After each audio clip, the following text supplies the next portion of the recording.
A few months ago, on a warm June evening in Plano, Texas, a thunderstorm rolled across the suburbs and snapped the power to the entire block.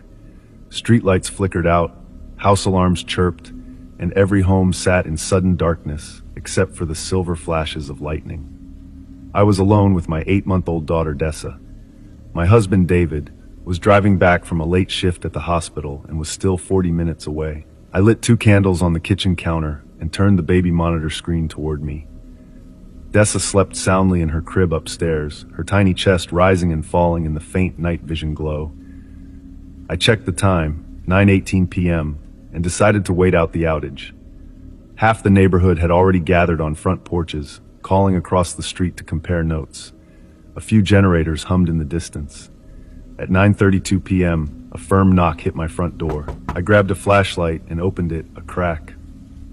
A man in a reflective orange vest and a yellow hard hat stood on the step, rainwater collecting on his shoulders. His badge said North Central Power, Emergency Crew. He held a clipboard and a small toolbox. "Evening, ma'am," he said, voice steady. "We're doing manual inspections while the grid's down. Your address is on my list. Can I come in to check your breakers?" It sounded reasonable. I had no reason to distrust someone clearly dressed for utility work, and I worried about a surge damaging appliances when the electricity returned. I stepped aside and let him in, guiding him with my flashlight through the foyer. He moved with practiced confidence, first stopping at the living room outlet to plug in a handheld device that beeped softly. "No current yet," he muttered, writing on the clipboard.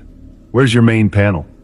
"In the basement," I said, pointing to the door beside the fridge. We headed downstairs. I held the flashlight while he opened the breaker box and pretended to study the rows of switches. He marked something, then asked if he could check outlets in the bedrooms. I hesitated but agreed. The sooner the inspection finished, the sooner he would leave. Upstairs, he paused outside Dessa's room, peered inside, and gave a polite nod. "Cute nursery," he said. He never stepped over the threshold, only scanned the walls as if searching for hidden wiring. Something in his calmness made me relax. After nearly 30 minutes of moving from room to room, he said he needed to record outside readings and might return if he needed follow-up notes. He thanked me for my patience and disappeared into the rain. I locked the front door behind him and exhaled, glad that the inspection was over. At 10:07 p.m., every lamp in the house snapped to life at once. The air conditioning unit rumbled, appliances beeped, and neighborhood cheers floated through half-open windows. I smiled, blew out the candles, and reached for my cell phone to text David the good news. No signal. I refreshed the screen twice, still nothing. The Wi-Fi icon was gray. I picked up the cordless landline phone. There was no dial tone. Confused, I walked to the front door to call a neighbor, but the deadbolt refused to turn. The knob spun loosely, as if the internal mechanism had been removed. A chill of realization spread across my skin. I hurried to the back door. Same problem, locks useless. I dashed to the router in the hall closet, thinking a breaker had tripped. Every cable had been severed cleanly and pushed behind the unit. A faint cough came from the baby monitor on the kitchen counter. I flipped the screen toward me. The man in the reflective vest stood in Dessa's room. He was perfectly still, his back to the camera, hands at his sides. Dessa, sitting in her crib, stared up at him in quiet curiosity. There was no thought, only instinct. I sprinted upstairs, heart pounding loud enough to fill the hallway. Halfway to the nursery, I stopped. If I confronted him alone, he could overpower me, and Dessa might get hurt. I backed into the master bedroom, locked the door, and wedged a chair under the knob. With shaking fingers, I fumbled for my cell again and dialed 911. Even without bars, the call connected on any available network. I whispered my address and the situation to the dispatcher. She told me to stay on the line. Police units were already nearby, responding to multiple blackout-related issues. Footsteps creaked down the hall. The handle on my door twitched, then went still. A low voice spoke through the wood, calm and even. "Service check, ma'am. Open up." I didn't answer. Instead, I slid Emily's old wooden toy chest against the door for extra weight and held my breath. The footsteps retreated. Silence followed. No crying from Dessa, no footsteps returning. I stared at the baby monitor feed on my phone. The screen was black. The intruder must have unplugged the nursery camera, Red and blue strobes lit my curtains 8 minutes later. Heavy boots pounded the porch, and officers yelled, "Police! If anyone's inside, announce yourself." I shoved the toy chest aside, flung open the bedroom door, and waved through the upstairs window. Within seconds, officers breached the front entrance.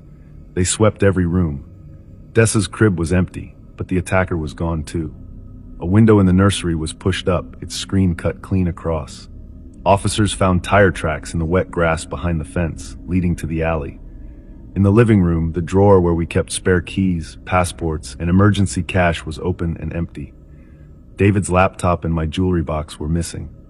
One officer handed back Dessa, who had been found 2 houses down on a neighbor's porch swing, wrapped snugly in her blanket, unharmed and oddly calm. A paramedic checked her while officers interviewed me. A sergeant told me the story matched a string of recent burglaries across Dallas County. The thief posed as a utility worker during storms, cut communication lines inside, and targeted small children, only to distract parents into frantic mistakes. He had never been caught. Forensics dusted every surface but found only generic industrial gloves prints, no fingerprints. Security cameras 2 streets over captured a white cargo van speeding away at 10:19 p.m., license plate stolen earlier that night. The next morning, David and I replaced every lock and added metal rods behind each sliding window. We installed a monitored alarm and wired cameras with battery backups and cellular data. I still flinch when the power flickers during a storm. When I hear a knock after dark, I check official ID numbers over the phone before opening anything. The man in the vest is still out there, according to the last detective who called me. They think he lives on the move, working night jobs that give him easy access to uniforms and tools. I replay the baby monitor image often. How calmly he stood beside my daughter, as if waiting for something I can't name.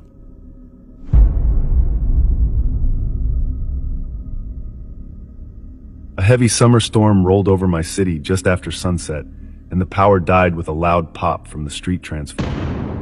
My apartment fell into darkness so thick I could almost taste the dust in the air. I lived alone on the 3rd floor of an aging brick building. The only light came from traffic far below, but even that soon vanished when every stoplight went black. Car horns echoed through the damp heat, then the city became strangely quiet, like it was holding its breath. I kept a small kit for moments like this, an LED lamp, 3 candles, and a hand crank radio. I lit one candle and set it on a saucer near the couch. The flame shook with every gust from the open window, throwing long, nervous shadows across the walls. I tried my cell phone, but no signal reached inside the thick old building. "Fine," I muttered, telling myself the outage would end before midnight. About 20 minutes later, a slow, deliberate knock rattled my door. It sounded polite, almost gentle, but in the silence of the blackout, it made my heart jump. I wasn't expecting anyone, and my closest friends lived in other neighborhoods. Still, the thought of another human voice was welcome. I walked to the peephole. All I saw was darkness, so I called out, "Who is it?" A calm voice answered, "It's Mark from down the hall. I've got extra candles and some canned soup if you need them." I had lived here for 3 years and never met a Mark. I cracked the door's chain lock and peered out. A man in his late 30s stood there, holding 2 small white candles and a grocery bag. He wore a damp windbreaker and work boots speckled with mud. The hallway's emergency lights were dead, so only my candle lit his face. He smiled like someone trying hard to appear friendly. I hesitated, but the idea of more candles seemed harmless. I unlocked the chain and let him step inside. The man placed the candles on my coffee table and looked around with casual curiosity, as though cataloging every item. "Thanks," I said, forcing a smile. "I'm Claire." He nodded. "Mark, nice place, Claire Jacobs." The way he added my last name tightened something in my chest. I never told him that. Maybe he had seen mail at my door earlier, I thought, but the feeling still bothered me. The rain tapped hard on the windows. He pulled 2 cans of soup from the bag. No power means no stove, but I thought you might want these anyway. He spoke softly, yet his eyes kept moving. They lingered on the hallway behind me, on the kitchen door, on the locked window latch. The candlelight bounced in his pupils, making them look larger than normal. "Thank you," I said. "I should get back to." He cut me off. "Mind if I stay a bit? It's pitch black in my place." Hard to sit there alone. My instinct screamed to say no, but politeness pinned me. Just for a few minutes, I heard myself answer. He sat on the armchair as if he owned it. "You live alone?" he asked. "Usually. My sister visits, but I lied. Should be here any minute." He nodded slowly. "Good to have family close." Then, too casually, "Have you ever thought about getting a dog? Sometimes buildings like this aren't secure." I tried to keep my voice steady. "We have good locks." I pointed to the front door. He half smiled. "Locks are only as strong as the wood around them." He tapped the doorframe once, almost like testing it. I pretended not to notice. Lightning flashed outside, lighting the room bright white for a heartbeat. In that instant, I saw something odd. The hallway phone cord that trailed along my baseboard was cut clean, about knee-high, wires exposed like tiny nerves. My landline hadn't worked earlier, but I thought the blackout killed it. Now I knew better. "I should call my sister," I said. "She's probably worried." I picked up the useless phone, letting him see. He followed my gaze to the severed cord and raised his eyebrows in mock surprise. "Storm must have done that," he whispered. My pulse hammered loudly in my ears. I set the phone down, forced a smile, and walked toward the kitchen. "Let me get us some cold water." I planned to slip out the back stairs, which led to the super's apartment. The faint light of my candle didn't reach the kitchen, so I felt blindly along the counter for the flashlight I kept there. My hand brushed metal, but before I could grab it, a shadow filled the doorway. Mark leaned on the frame. "No rush," he said. The friendly tone was gone. "You don't mind if I ask? What do you do for work, Claire?" He spoke my name like he had practiced it. I kept my voice light. "I'm an editor. Pretty boring." I inched toward the service door, but he stepped sideways, blocking it without seeming to. "Editing? Nice." He scratched his neck, revealing a long, thin scar near his collarbone. "People tell me I should write my story one day." He smiled again, wider this time. "Maybe you could help. I needed a distraction." "Sure. Let me find a pen." I flipped the flashlight on and aimed it at his face, full beam. He squinted, raising an arm, and I bolted past him. My socks slipped on the tiles, but adrenaline kept me upright. I burst into the hallway, slamming the kitchen door behind me. The old latch stuck for half a second. I shoved a heavy broom through the handle bracket. Wood splintered as he hit the door once from the other side. I ran down 2 flights toward the super's unit, almost tripping in the darkness. Somewhere above, Mark's boots pounded after me. Each echo felt closer than physics allowed. I hammered on the super's door, yelling his name. No answer. The entire building seemed deserted, swallowed by the blackout. I braced for another set of footsteps, but heard only rain outside. Then, faint but clear, came Mark's calm voice from the landing. "Claire, you left your door unlocked. That's not safe." The words floated down like a lullaby turned wrong. I sprinted to the lobby, praying the front entrance wasn't dead-bolted. My sneakers smacked the linoleum. Thunder rattled windows. Every footstep felt like a test of fate. The lobby door gave way with a metal groan, and I spilled onto the wet sidewalk. A police cruiser crawled past, headlights sweeping ruined traffic lights. I waved wildly. The car stopped, and 2 officers jumped out, hands on flashlights. I pointed toward the building. Words tumbled from my mouth. Blackout, stranger, cut wire, knows my name. One officer led me to safety inside the cruiser while the other entered the stairwell. Minutes dragged until the second officer returned, shaking his head. They found my apartment door wide open, candle still burning, but the man was gone. Only muddy boot prints remained, winding through every room like a silent map of where he had stood, watched, and waited. Emergency crews restored power after dawn. My landline could not be fixed quickly. The cut was precise. The super changed my locks and added a steel plate to the frame. I moved 3 weeks later, sleeping at a friend's place until the lease ended. Police never identified any tenant named Mark in our building or the city's rental records.